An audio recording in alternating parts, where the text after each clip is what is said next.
Welcome to Kalpavriksha academy KBR school. ఇవాళ క్లాస్లో intermediate first year కెమిస్ట్రీకి సంబంధించి కెమికల్ బాండింగ్ అనే ఒక చాప్టర్ నుంచి వెరీ షార్ట్ ఆన్సర్స్ 2 మార్క్స్ క్వశ్చన్కి సంబంధించిన డీటెయిల్స్ ఇవాళ మనం తెలుసుకుందాం. అందులో first question state octet rule. Octet rule అష్టక నియమాన్ని నిర్వచించండి అనేది ఈ క్వశ్చన్ యొక్క సారాంశం. ఒకసారి దీన్ని చూస్తే the octet rule states as an atom must possess 8 electrons in its outermost energy level for its stability. ఒక యాటమ్కు స్టెబిలిటీ కావాలంటే, ఒక పరమాణుకు స్థిరత్వం కావాలంటే అవుటర్ మోస్ట్ ఎనర్జీ లెవెల్లో దాని యొక్క బాహ్య శక్తి స్థాయిలో 8 ఎలక్ట్రాన్స్ 8 ఎలక్ట్రాన్లు అనేది కలిగి ఉంటే దానికి స్థిరత్వం వస్తుందన్నమాట. అది ఈ యొక్క నిర్వచనం. దీన్ని ఆక్టేట్ రూల్ అని లేకపోతే ఆక్టేట్ కాన్ఫిగరేషన్ అని కూడా మనం ఇక్కడ చెప్పొచ్చు. అయితే దీనికి సంబంధించిన ఒక స్టోరీ ఒక చిన్నది ఒకసారి మనం చూస్తే, కోసెల్ అండ్ లూయిస్ అనే సైంటిస్టులు కొన్ని ప్రతిపాదనలు చేయడం జరిగింది. అంటే వీరు కోసెల్ అనే సైంటిస్ట్ ఎలక్ట్రోవైలెంట్ లేకపోతే అయానిక్ బాండ్ని ఎట్లా ఫామ్ అవుతుందో ఎక్స్ప్లెయిన్ చేశారు. లూయిస్ అనే సైంటిస్టు కోవలెంట్ బాండ్ ఎట్లా ఫామ్ అవుతుంది అని ఎక్స్ప్లెయిన్ చేయడం అనేది జరిగింది. వీరు చేసినటువంటి ప్రతిపాదనలో ముఖ్యమైనటువంటి పాస్టులేట్స్లో one of the important postulates వచ్చి మనకి ఇక్కడ ఆక్టేట్ రూల్గా మనం ఇక్కడ చెప్పొచ్చు. ఏంటది?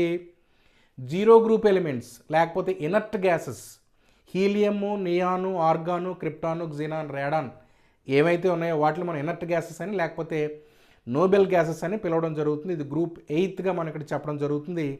ఇవి హీలియంకు తప్ప మిగిలిన అన్ని ఎలిమెంట్స్ కూడా 8 ఎలక్ట్రాన్స్ ఉంటాయి దాని యొక్క అవుటర్ మోస్ట్ ఎనర్జీ లెవెల్లో. కాబట్టి అవి స్థిరమైనటువంటి ఎలిమెంట్స్గా మనం ఆటమ్స్గా మనం ఇక్కడ చెప్పొచ్చు.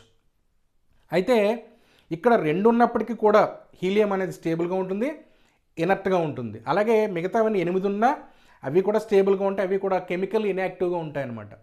సో ఇదే యొక్క ఎలక్ట్రాన్ విన్యాసాన్ని పొందడం కోసం మిగిలినటువంటి పరమాణువులు అన్నీ కూడా ప్రయత్నం చేస్తాయి. అది NS2 NP6 ఎలక్ట్రాన్ కాన్ఫిగరేషన్ పొందడం కోసం, దానికి అవుటర్ మోస్ట్ ఎనర్జీ లెవెల్లో పొందడం కోసం ప్రయత్నం చేస్తూ ఉంటాయి.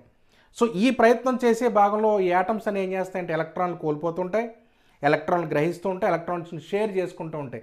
Losing of electrons, gaining of electrons, sharing of electrons, ఇవన్నీ ఈ ప్రాసెస్ అంతా ఎందుకంటే దాని అవుటర్ మోస్ట్ ఎనర్జీ లెవెల్లో 8 ఎలక్ట్రాన్లని నింపుకోవడం కోసం. ఆ నింపుకోవడం దేనికోసం అంటే స్థిరత్వం కోసం అనమాట. ఇది దీనికి సంబంధించినటువంటి డేటా. రెండో క్వశ్చన్ ఒకసారి చూస్తే water is a liquid at room temperature but hydrogen sulphide is a gas give reason. అంటే మనకు ఒక కారణం చెప్పమంటున్నారు.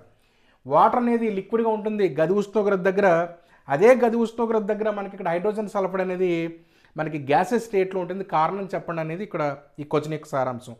ఒకసారి చూస్తే water is a liquid due to the presence of inter molecular hydrogen bond. నీరు అనేది గది ఉష్ణోగ్రత దగ్గర ద్రవ రూపంలో ఉండడానికి ప్రధానమైన కారణం ఏంటంటే దానిలో ఇంటర్ మాలిక్యులర్ హైడ్రోజన్ బాండ్స్ అనేవి ఉన్నాయన్నమాట. అంతరణకు హైడ్రోజన్ బంధాలు అనేవి ఉండడం వల్ల అది గది ఉష్ణోగ్రత దగ్గర అది ద్రవ రూపంలో ఉంటుంది. While hydrogen sulphide is a gas because it is not having such type of bond. అలాంటి బంధాలు ఏమీ లేకపోవడం వల్ల గది ఉష్ణోగ్రత దగ్గర హైడ్రోజన్ సల్ఫైడ్ అనేది వాయు స్థితిలో ఉంటుంది అనేది ప్రధానంగా మనం రాయాల్సినటువంటి ఆన్సర్. ఒకసారి దీనికి ముందున్న ఒక స్టోరీ ఒకసారి మనం చూస్తే, binary compounds of chalcogens with hydrogen are called hydrides of చాల్కోజన్స్.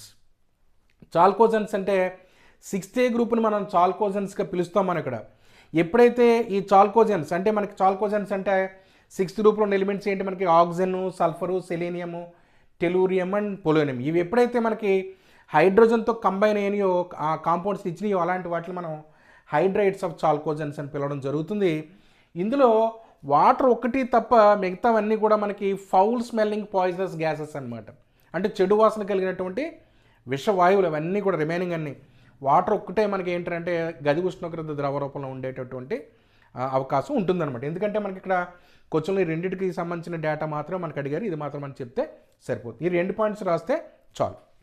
So next question ఏంటంటే, what is meant by bond order. Bond order అంటే ఏంటి, నిర్వచనం రాయమన్నారు. అంటే బంధ క్రమము అంటాం తెలుగులో. అంటే ఏంటి ఒకసారి చూస్తే దీనికి సంబంధించిన ఫార్ములా ఒకసారి చూస్తే, బాండ్ ఆర్డర్ ఫార్ములా ఒకసారి చూస్తే డెఫినేషన్ మనకు అర్థమవుతుంది. Bond order is equal to bonding of electrons minus anti bonding electrons by 2. దీన్ని ఇలా కూడా రాయొచ్చు. Bond order is equal to number of bonding electrons minus number of anti bonding electrons by 2 అని కూడా రాయొచ్చు. దీన్నే ఇలా కూడా రాయొచ్చు, half number of bonding electrons minus number of anti bonding electrons. దీన్ని తీసుకుని ఈ డెఫినేషన్ మనం అర్థం చేసుకోవచ్చు. Bond order definition. Bond order is defined as one half of the difference between the number of electrons present in the bonding to the anti-bonding orbitals. అంటే number of bonding ఎలక్ట్రాన్స్కి number of anti bonding ఎలక్ట్రాన్స్కి మధ్య ఉన్నటువంటి భేదంలో సగాన్ని మనం ఏమంటామంటే bond order అని పిలవడం అనేది జరుగుతుంది. అంటే ఈ రెండింటి మధ్య యొక్క భేదంలో సగాన్ని మనం ఏమనొచ్చు అంటే బంధ క్రమము, బాండ్ ఆర్డర్ అని మనం పిలవడం అనేది జరుగుతుంది. ఇది బాండ్ ఆర్డర్కి సంబంధించినటువంటి డెఫినేషన్. అయితే మన బాండ్ ఆర్డర్ అనేది దేనికోసం మనకు ఉపయోగపడుతుంది? రెండు పరమాణుల మధ్య, అంటే ఒక అణువులో రెండు యాటమ్స్ మధ్య ఎన్ని బాండ్స్, ఎన్ని బంధాలు ఉన్నాయో మనకు తెలియడం కోసం బాండ్ ఆర్డర్ని మనం ఉపయోగించుకోవడం అనేది జరుగుతుంది. నెక్స్ట్ క్వశ్చన్ ఒకసారి చూస్తే, right the bond order and magnetic behaviour of hydrogen molecule. Hydrogen అణువుకు సంబంధించిన బాండ్ ఆర్డర్ని, మ్యాగ్నెటిక్ బిహేవియర్ అయస్కాంత ప్రవృత్తిని, వాటి యొక్క స్వభావాన్ని చెప్పండి అనేది ఒక క్వశ్చన్ యొక్క సారాంశం. మనకు బాండ్ ఆర్డర్ అంటే ఇప్పుడే మనం ఏం రాసుకున్నాం, మన ఇక్కడ ఫార్ములా రాసుకున్నాం. మనకి బాండ్ ఆర్డర్ అంటే ఇది మనకు ఫార్ములా. సో దీంట్లో దీని వాల్యూస్ని మనం సబ్స్టిట్యూట్ చేస్తే ఇది ఫార్ములా. దీనికి మనం బంధక్రమం తెలుసుకోవాలంటే, సో హైడ్రోజన్ మాలిక్యూల్లో మనకి ఎంఓఈడి డయాగ్రామ్ చూసినప్పుడు మనకు తెలుస్తుంది నెంబర్ ఆఫ్ బాండింగ్ ఎలక్ట్రాన్స్ ఎన్ని ఉన్నాయంటే మనకి ఇక్కడ ఆర్బిటాల్స్ మనకి ఎన్ని ఉన్నాయంటే 2 ఉన్నాయి ఎలక్ట్రాన్స్. అలాగే number of anti bonding electrons ఎన్ని ఉన్నాయంటే 0 ఏమీ లేవు. ఇక్కడ బాండింగ్ 2, యాంటీ బాండింగ్ 0. కాబట్టి ఈ వాల్యూస్ని మనం ఇందులో సబ్స్టిట్యూట్ చేస్తాం. నెంబర్ ఆఫ్ బాండింగ్ అంటే మనకి 2, నెంబర్ ఆఫ్ యాంటీ బాండింగ్ అంటే 0/2. చేస్తే మనకు వచ్చినటువంటి ఆన్సర్ మనకి 1 వచ్చింది ఇక్కడ మనకి. అంటే హైడ్రోజన్ అణువులో అంటే 2 హైడ్రోజన్ పరమాణుల మధ్య బంధాల సంఖ్య ఎంత అంటే 1 అనమాట. అంటే బాండ్ ఆర్డర్ ఎంత అంటే మనకి ఇక్కడ 1 అని ఆన్సర్ రాయాల్సి ఉంది. దీనికి ఒక మార్క్ వస్తుంది. రెండోది, ఇక్కడ మనం దీని పాయింట్ని డీటెయిల్గా చదివితే, 2 hydrogen atoms are bonded together by a single covalent bond. అంటే 2 పరమాణుల మధ్య ఏముంది అంటే ఒక ఏక సంయోజనీయ బంధం ఉందనేది దీని యొక్క ఆన్సర్ అనమాట. రెండోది ఏమడిగారు, magnetic behaviour of hydrogen molecule గురించి అడిగారు.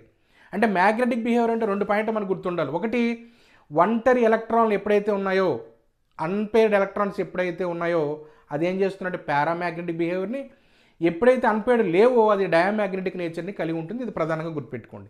ఇక్కడ మనకి unpaired electrons are not present in hydrogen molecule, therefore it is diamagnetic nature. అంటే ఇందులో ఎలాంటి అన్పేర్డ్ ఎలక్ట్రాన్స్, జత కూడిన ఎలక్ట్రాన్లు ఏమీ లేవు. కాబట్టి హైడ్రోజన్ మాలిక్యూల్ సంబంధించిన మ్యాగ్నెటిక్ బిహేవియర్ ఏంటంటే డయామ్యాగ్నెటిక్ అనమాట. ఇది మనం ప్రధానంగా గుర్తుపెట్టుకోవాల్సినటువంటి విషయం. Thank you.